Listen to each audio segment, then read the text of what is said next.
താജ്മഹലിലെ ഉറൂസ്, താജ്മഹലിൽ കാലങ്ങളായി നടന്നു വരുന്ന, പാരമ്പര്യമായി നടന്നു വരുന്ന ഒരു ഉറൂസ് ഈ മാസം 6-ാം തീയതി ആരംഭിക്കേണ്ട ഉറൂസാണ്. ആ ഉറൂസ് നിർത്തിവെക്കണം എന്നാവശ്യപ്പെട്ടുകൊണ്ട് ഒരു ഹിന്ദുത്വ സംഘടന ഒരു ഹർജി നൽകിയിരിക്കുകയാണ് ആഗ്ര കോടതിയിൽ. അപ്പോൾ ആ ഹർജി പരിഗണിക്കാൻ പോവുകയാണ്. അപ്പോൾ നമുക്കറിയാവുന്ന പോലെ തന്നെ രാമക്ഷേത്ര പ്രാണപ്രതിഷ്ഠ കഴിഞ്ഞു. ഇപ്പോൾ ദിവസങ്ങൾക്ക് മുമ്പ്, 2 ദിവസങ്ങൾക്ക് മുൻപ് മാത്രമാണ് ഗ്യാൻവാപ്പി പള്ളിയിലും പൂജയ്ക്ക് കോടതി തന്നെ അനുമതി നൽകിയിരിക്കുന്നത്. അപ്പോൾ കോടതികളൊക്കെ ഈ നിയമങ്ങളോ നാട്ടിലെ ആക്ടോ ഒന്നും നോക്കാതെ തന്നെ വിശ്വാസം എന്നുള്ള കാര്യത്തെ മുൻനിർത്തി ഇത്തരം ഹർജികളൊക്കെ എൻ്റർടൈൻ ചെയ്യുന്ന ഒരു സാഹചര്യം കൂടി രാജ്യത്തുണ്ട്.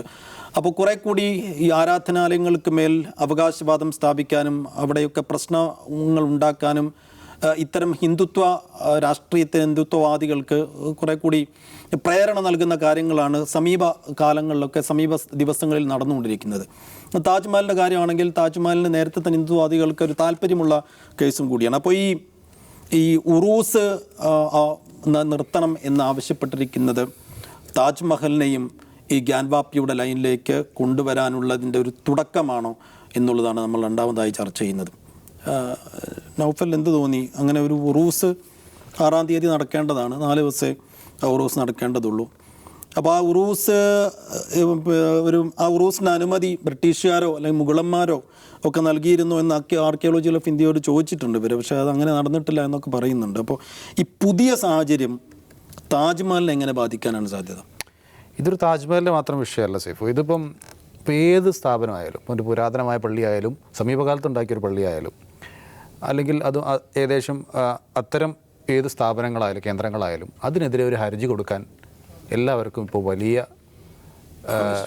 എന്താ പറയുക, അവർക്ക് അത് ആർക്കും കൊടുക്കാവുന്നൊരവസ്ഥയിലേക്ക് എത്തി. കാരണം അനുകൂലമായ വിധികളാണ് തുടർച്ചയായിട്ട് വന്നുകൊണ്ടിരിക്കുന്നത്.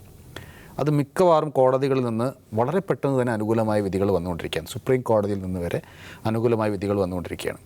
ഇതിൻ്റെ ബാക്ക്ഗ്രൗണ്ട് ഇങ്ങനെ പരിശോധിക്കുമ്പം ആ ബാക്ക്ഗ്രൗണ്ട് പരിശോധിക്കാൻ നിയോഗിക്കപ്പെട്ടവരാരാണ്? Archaeological survey of India. അവർക്ക് പിന്തുണ കൊടുക്കുന്ന ആരാണ്? കേന്ദ്ര സർക്കാർ.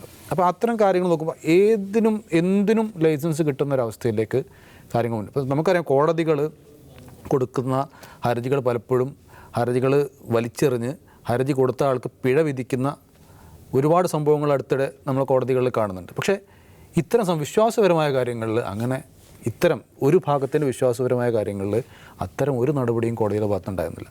കോടതി ആ ഹർജി വാങ്ങി വെക്കുകയാണ്, 2 ദിവസം കഴിഞ്ഞ് പരിഗണിക്കുകയാണ്, എന്നിട്ട് അനുകൂലമായ വിധി നൽകുകയാണ്. അത് തീർച്ചയായും ഇപ്പോൾ കഴിഞ്ഞ ദിവസം ഗ്യാൻവാപ്പിയുടെ കേസിൽ അവിടുത്തെ കുറച്ച് മുസ്ലിം നേതാക്കന്മാർ വാർത്താസമ്മേളനം നടത്തി പറഞ്ഞ കാര്യമുണ്ട്. ഇത്തരത്തിലാണ് നിയമവും മറ്റ് സംവിധാനങ്ങളും എക്സിക്യൂട്ടീവും ഒക്കെ പോകുന്നതെങ്കിൽ ഇവിടെ എന്താണ് സംഭവിക്കുക? അതിന് ഞങ്ങളുടെ കയ്യിൽ അതിൻ്റെ കൺട്രോൾ കിട്ടില്ല എന്ന് അവർ പറയുന്നുണ്ട്. അത്തരം അവസ്ഥയിലേക്ക് രാജ്യം പോകാതിരിക്കാൻ ശ്രദ്ധിക്കുക എന്നുള്ളതിന് ഉത്തരവാദിത്തം കോടതിക്കുണ്ട്, സർക്കാരിനുണ്ട്, ബാക്കി നമുക്കെല്ലാവർക്കും ഉണ്ട്. അപ്പോൾ അതുകൊണ്ട് തന്നെ ഇത് താജ്മഹൽ എന്ന് പറയുന്ന വിശ്വപ്രസിദ്ധമായ ഒരു കേന്ദ്രത്തെ ഈ രീതിയിലേക്ക് കൊണ്ടുപോകാൻ ശ്രമിക്കുമ്പോൾ അത് എത്രത്തോളം ഭയാനകമാണ് എന്നുള്ളത് നമ്മൾ ചിന്തിക്കണം. അപ്പോൾ അത് താജ്മഹൽ മാത്രമല്ല, മറ്റ് പള്ളികൾ, ഇതുപോലുള്ള കേന്ദ്രങ്ങളൊക്കെ, പുരാതനമായ സ്ഥലങ്ങളൊക്കെ ഇത്തരത്തിൽ ആർക്കും ഒരു ഹർജി കൊടുത്താൽ അനുകൂല വിധി പെട്ടെന്ന് തന്നെ സമ്പാദിക്കുന്ന തരത്തിലേക്ക് കാര്യങ്ങൾ പോവുകയാണ്. ആ അവസ്ഥ നമ്മളെ ഭയപ്പെടുത്തുന്നതാണ്. നിഷാദ്, ഉറൂസ് നിർത്താനുള്ളൊരു നീക്കം എന്നതിനപ്പുറത്തേക്ക് ഒരു വലിയ പ്രോജക്റ്റിൻ്റെ ഒരു തുടക്കം എന്നുള്ള രീതിയിൽ കാണണം. ഉറപ്പായിട്ടും. കാരണം ബാബരി മസ്ജിദ് പൊളിച്ചതിന് ശേഷം വിളിച്ച മുദ്രാവാക്യം കാശി മഥുര ബാക്കി ഹേ എന്നാണ്. അത് കഴിഞ്ഞ് പിന്നെയും 3000 പള്ളികളുടെ പട്ടികയുണ്ടെന്നാണ് VHP പറഞ്ഞത്. കഴിഞ്ഞ ദിവസം ഒരു ഹിന്ദുത്വ നേതാവ് പറഞ്ഞ 40,000 പള്ളികൾ ഇന്ത്യയിൽ പൊളിക്കേണ്ടതുണ്ട്, പൊളിച്ചാൽ മാത്രമാണ് ഹിന്ദുക്കൾക്ക് നീതി കിട്ടുക എന്നാണ്. അപ്പോൾ പള്ളികളുടെ പട്ടിക അവരുടെ കയ്യിലുണ്ട്. ഇപ്പോൾ കാശി മഥുര ബാക്കി എന്ന് പറഞ്ഞാൽ കാശിയുടെ കാര്യം ഏതാണ്ട് തീരുമാനമാക്കിയത് നമ്മൾ കണ്ടല്ലോ. അവിടെ ഞങ്ങൾക്ക് പ്രാർത്ഥനാവകാശം വേണമെന്നായിരുന്നു അവരുടെ പ്രയർ. അത് അംഗീകരിക്കപ്പെട്ട് കഴിഞ്ഞിട്ടുണ്ട് ഇവിടെ. ഇപ്പം നൗഫൽ അതിനകത്ത് ശരിയായി പറഞ്ഞ പോലെ ഇപ്പോൾ താജ്മഹലിലായിരുന്നു നോക്കൂ, താജ്മഹൽ തേജോ മഹാലയാണ് എന്ന് പറഞ്ഞ് നേരത്തെ ഒരു BJP നേതാവ് ഹർജി കൊടുത്തിരുന്നു. ആ ഹർജി തള്ളുകയാണ് ഉണ്ടായത്. പക്ഷേ ഇപ്പോഴത്തെ ഒരു ഇന്ത്യൻ സിനാരിയോയിൽ ഇപ്പോൾ ഇവിടുത്തെ ഉറൂസ് നിയന്ത്രിക്കണമെന്നാവശ്യപ്പെട്ട് ഹിന്ദു മഹാസഭ കൊടുത്തിരിക്കുന്ന ഹർജി ഒരു പക്ഷേ പരിഗണിക്കപ്പെട്ടേക്കാം.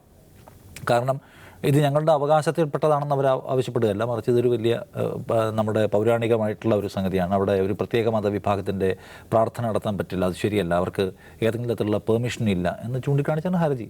വേണേൽ കോടതിക്ക് ന്യായം പറയാം, ഇത് ഇന്ത്യൻ ചരിത്രവുമായി ബന്ധപ്പെട്ട ഒരു പുരാവസ്തുവാണ്, അതിൻ്റെ മേൽ ഒരു പ്രത്യേക മതവിഭാഗത്തിന് എന്തിനു പ്രാർത്ഥന നടത്താൻ കഴിയണമെന്ന് ചോദിക്കാം.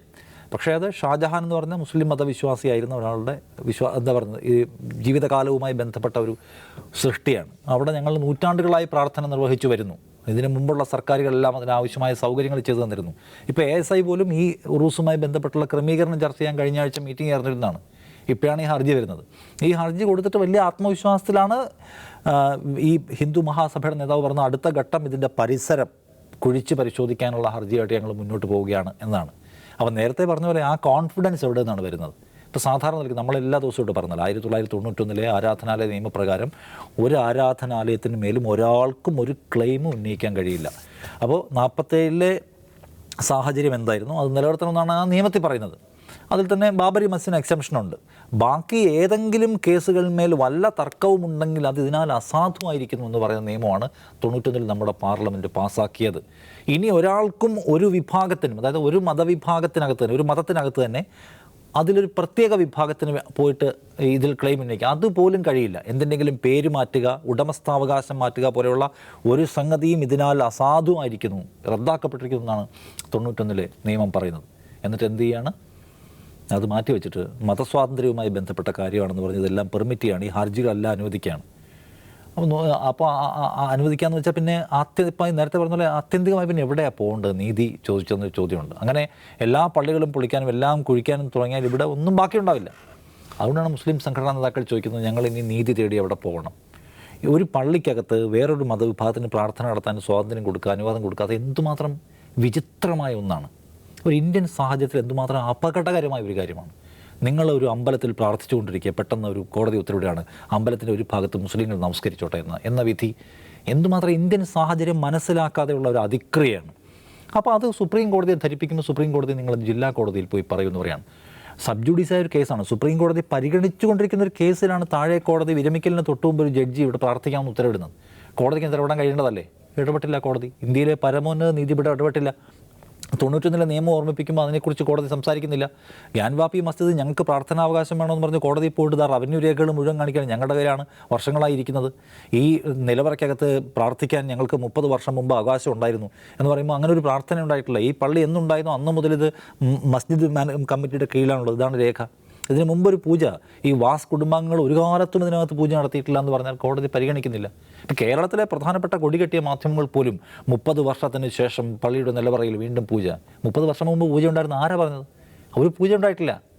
ഈ പറയുന്ന പെർട്ടിക്കുലർ സ്ഥലം നൂറ്റാണ്ടുകളായി പള്ളി കമ്മിറ്റിയുടെ കയ്യിലിരിക്കുന്നതാണ്. പക്ഷേ ഒരു വ്യാജം അങ്ങോട്ട് സൃഷ്ടിക്കുകയാണ്. 30 വർഷം മുമ്പ് ഞങ്ങളുടെ കുടുംബാംഗങ്ങൾ ഇവിടെ ജോലി എടുത്തിരുന്നു എന്ന് ഒരാൾ കൊണ്ട് കേസ് കൊടുക്കുന്നു. അതിനകത്ത് വേറെ ഒരു തരത്തിലുള്ള ഡേറ്റ എടുക്കാത്ത ശരി എങ്കിൽ നിങ്ങൾ പോയി പൂജ നടത്തിക്കൊള്ളുന്നൊരു കോടതി പ്രഖ്യാപിക്കുകയാണ്. അപ്പോൾ ഇപ്പുറത്ത് നിൽക്കുന്ന കക്ഷികൾ ചോദിക്കും, ഞങ്ങൾ ആരോടാണ് ഇനിയിപ്പം ഞങ്ങളുടെ പ്രശ്നം പറയുക? ഇത് മതവിഭാഗങ്ങളുടെ വിശ്വാസവുമായി ബന്ധപ്പെട്ട വൈകാരിക പ്രശ്നമാണ്. അതിന്മേലൊരു സംഘർഷം ഉണ്ടായാൽ ആരാ ഉത്തരവാദിത്വം പറയുക? ഒരു കാര്യത്തിൽ തീരുമാനമെടുക്കുമ്പോൾ വിധി പറയുമ്പോൾ അത് എങ്ങനെയാണ് എഫക്റ്റ് ചെയ്യുക എന്നത് പരിശോധിക്കാനുള്ള ബാധ്യത ആർക്കുണ്ട്? കോടതിക്കില്ലേ? നോക്കൂ, ബാബരി മസ്ജിദ് കേസിൽ വിധി പറയുമ്പോൾ ബാബരി മസ്ജിദിന് താഴെ ക്ഷേത്രാവശിഷ്ടം കണ്ടെത്തിയോ, ക്ഷേത്രം തകർത്തിട്ടാണോ ബാബർ പള്ളി പണിതത് എന്ന് തെളിയിക്കാൻ കഴിയുന്നതൊന്നുമില്ല എന്ന് പറഞ്ഞ കോടതി പക്ഷേ ഭൂമിയുടെ അവകാശം ഹിന്ദു കക്ഷികൾക്ക് കൊടുത്തു. എന്തിനാണ് കോടതി വെച്ചത്? ഒരു സമവായത്തിൻ്റെ സമീപനം എടുത്തതിനാണ്. സമവായം പറയലല്ലോ കോടതിയുടെ ഉത്തരവാദിത്വം, നിയമം പറയലാണ്. സമവായത്തിൻ്റെ സമീപനം എടുത്തത് ഒരു സംഘർഷം ഉണ്ടാവാതിരിക്കുക എന്ന ഒരു വലിയ ലക്ഷ്യത്തെ മുന്നിൽ കണ്ടായിരിക്കാം. ഓക്കെ, ഒരു പ്രശ്നം ഉണ്ടാവണം വിചാരിച്ചിട്ട്. അങ്ങനെയൊക്കെ വിചാരിക്കുന്ന കോടതി ഇവിടെ എന്താ ചെയ്യുന്നത്? ഇവിടെ കോടതി ഒരുതരം ഇറസ്പോൺസിബിളായ സമീപനം എടുക്കുക വഴി ഒരു വിഭാഗത്തിന് മേൽ അരക്ഷിതബോധം പടർത്തി വിടുകയാണ്. അത് ഭയങ്കര റിസ്ക് എലമെൻ്റുള്ളൊരു കാര്യമാണ്. ഇപ്പോൾ ഇന്നലത്തെ വാർത്താ സമ്മേളനത്തിൽ അവരുടെ ഭാഷ കേട്ടാൽ നമുക്ക് സത്യം പറഞ്ഞാൽ നിരാശയും സങ്കടവും ഭയവും വരും. ഞങ്ങളുടെ കൺട്രോളിലുള്ള കാര്യമല്ല. നിങ്ങൾ ഈ പള്ളികൾക്ക് മേലുള്ള അവകാശവാദങ്ങൾ നടക്കട്ടെ, പൂജ നടക്കട്ടെ, അല്ലെങ്കിൽ പൊളിച്ചോട്ടെ എന്ന നിലയെടുക്കാനാണെങ്കിൽ എല്ലാം ASI പരിശോധിക്കട്ടെ എന്ന നില വരികയാണ്. ആരെന്ത് ആവശ്യം ഉന്നയിച്ച് വന്നാലും ഡേറ്റ ഉണ്ടോ എന്ന് നോക്കുന്നില്ല. ഒന്നുകിൽ കുഴിക്കുക, അല്ലെങ്കിൽ അതിൻ്റെ പാതി എടുക്കുക, വല്ല പൂട്ടിയിടുക എന്നൊക്കെ കോടതി പറയുകയാണ്. അതുണ്ടാക്കാവുന്ന അരക്ഷിത ബോധം. ഞങ്ങൾക്ക് അവസാനത്തെ ആശ്രയ കേന്ദ്രമായി കോടതികളുണ്ടാവും, കോടതികൾ നിയമങ്ങളെ ശരിയാവണ്ണം ഇഴകീറി പരിശോധിച്ച് വിധി പറയും എന്ന മനുഷ്യരുടെ ആത്മവിശ്വാസം തകർക്കുന്നത് നന്നായി ഇവിടെ തെരഞ്ഞെടുപ്പ് നടത്താൻ തെരഞ്ഞെടുപ്പ് കമ്മീഷൻ സുതാര്യമായും നീതിപൂർവകമായും ഉണ്ടാകുമെന്നുള്ള ആളുകളുടെ വിശ്വാസം തകർക്കുന്നത്, കോടതികൾ അവസാനത്തെ ആശ്രയ കേന്ദ്രമായിരിക്കുമെന്നുള്ള ആളുകളുടെ വിശ്വാസത്തെ തകർക്കുന്നത് സമ്പൂർണ്ണ അരാജകത്തിലേക്കും സംഘർഷത്തിലേക്കും സൗഹൃദാന്തരീക്ഷത്തിൻ്റെ തകർച്ചയിലേക്കുമാണ് കാര്യങ്ങളെ കൊണ്ടുപോകുക. അത് മനസ്സിലാക്കാനുള്ള ബാധ്യത കോടതിക്കുണ്ട്, ഭരണഘടനാ സ്ഥാപനങ്ങളിലിരിക്കുന്ന മുഴുവൻ പേർക്കുമുണ്ട്. അത് നിർവഹിക്കപ്പെടുന്നില്ല എന്നാണ് ഇന്നീ രാജ്യം നേരിടുന്ന ഏറ്റവും വലിയ ക്രൈസിസ്. 1991 നിയമം ഉണ്ടാക്കുമ്പോൾ ആ നിയമം അവതരിപ്പിച്ചുകൊണ്ട് അന്നത്തെ മന്ത്രി പ്രസംഗിക്കുന്നുണ്ട്, ഇനി അങ്ങോട്ട് നമ്മുടെ രാജ്യം നേരിടാൻ പോകുന്ന വലിയ ക്രൈസിസുകളിലൊന്ന് ഈ സ്ട്രക്ചറുകൾക്ക് മേലുള്ള അവകാശവാദങ്ങളും അതേച്ചൊല്ലിയുള്ള സംഘർഷങ്ങളുമായിരിക്കും. അത് തടയാൻ നമ്മൾ ഈ നിയമം ഉണ്ടാക്കേണ്ടതാണ്. അതിനാണ് ഉണ്ടാക്കിയത്. ആ നിയമത്തെ ബാബരി മസ്ജിദ് കേസിൽ വിധി പറയുമ്പോൾ കോടതി പ്രശംസിക്കുന്നുണ്ട്. പക്ഷേ അത് അവിടെ ഇരിക്കെ പരമോന്നത നീതിപീഠം അതിനെ പരിഗണിക്കാതെ ഇതെല്ലാം എൻ്റർടൈൻ ചെയ്യുകയാണ്. അപ്പോൾ ഇത് ഗുരുതരമായ ഒരു സാഹചര്യത്തെ രാജ്യം അഭിമുഖീകരിക്കുന്നു. ഏത് പള്ളിക്കുമേലും അവകാശവാദം ഉന്നയിക്കാമെന്ന് എല്ലാ ഫ്രിഞ്ച് എലമെൻറ്റുകൾക്കും, ഇതേതാണ് ഹിന്ദു മഹാസഭ, ഫ്രിഞ്ച് എലമെൻറ്റുകൾക്ക് ഒരു ധൈര്യം വന്നിരിക്കുകയാണ്. അവരിനി കൊണ്ട് കേസ് കൊടുക്കുകയാണ്. ഈ നോക്കൂ, എനിക്ക് അത്ര ഒട്ടും ഷുവറല്ല ഈ കേസിൽ എന്തായിരിക്കും അവിടെ ആഗ്രയിലെ കോടതി വിധി പറയാൻ പോകുന്നത്. എല്ലാ കോടതിക്കും ആത്മവിശ്വാസമായല്ലോ, സുപ്രീം കോടതി പോലും തടയില്ല എന്നുള്ള കോൺഫിഡൻസ് ആയല്ലോ. ഇനിയിപ്പോൾ ഏത് ലോക്കൽ കോടതിക്കും എന്ത് വിധിയും പറയാമെന്നുള്ള നിലയുണ്ട്. വിപത്തിൻ്റെ നടുവിലാണ് ഈ കാര്യത്തിൽ ഈ രാജ്യം നിൽക്കുന്നതെന്ന കാര്യത്തിലൊരു തർക്കമില്ല. അത് തടയാനുള്ള ഒന്നാമത്തെ ബാധ്യത കോടതികൾ നിറവേറ്റേണ്ടതാണ്. അല്ലെങ്കിൽ എന്താണ് ഉണ്ടാകാൻ പോകുന്ന കാലുഷ്യം എന്നത്, എത്രമാത്രം പ്രശ്നങ്ങളിലൂടെ കടന്ന രാജ്യമാണ് അത് കോടതികൾ ഓർക്കേണ്ട സംഗതിയാണ് സൈഫ്. അപ്പോൾ സിനാരിയോ ആണ് പ്രശ്നം. കാരണം ഇങ്ങനെ ഒരു സാഹചര്യം, അങ്ങേറ്റം ഭീതിജനകമായ, നിരാശ നിറഞ്ഞ, അനീതി നിറഞ്ഞ ഒരു സാഹചര്യം ഉടലെടുത്തിട്ടുണ്ട്. ആ സാഹചര്യത്തിൽ നിന്നാണ് ഈ ഹർജികളൊക്കെ ഉണ്ടാകുന്നത്. അപ്പോൾ ഈ സാഹചര്യം നീതിപൂർവമാക്കേണ്ട ഉത്തരവാദിത്വവും ബാധ്യതയും നീതിന്യായ സംവിധാനങ്ങൾക്ക് തന്നെയാണ്. അത് ഉണ്ടാകുമെന്ന് നമുക്ക് പ്രതീക്ഷിക്കാം.